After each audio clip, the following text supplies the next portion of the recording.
how to block all calls except contacts on Android. So if you want to block all calls except contacts on your Android, then what you need to do is first make sure that you have a stable internet connection. Once you have your internet connection, what you need to do, simply open up your settings. Under your settings, you need to scroll down and go with notifications and control center. Under your notifications, you need to find do not disturb option.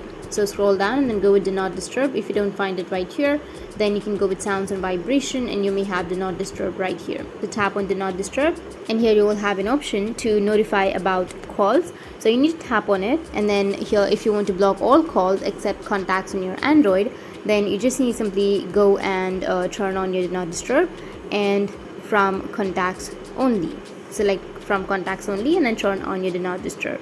That's it. Now it will block all calls except contacts on your Android. That's it, and if you have any questions, feel free to comment below. Thanks for watching.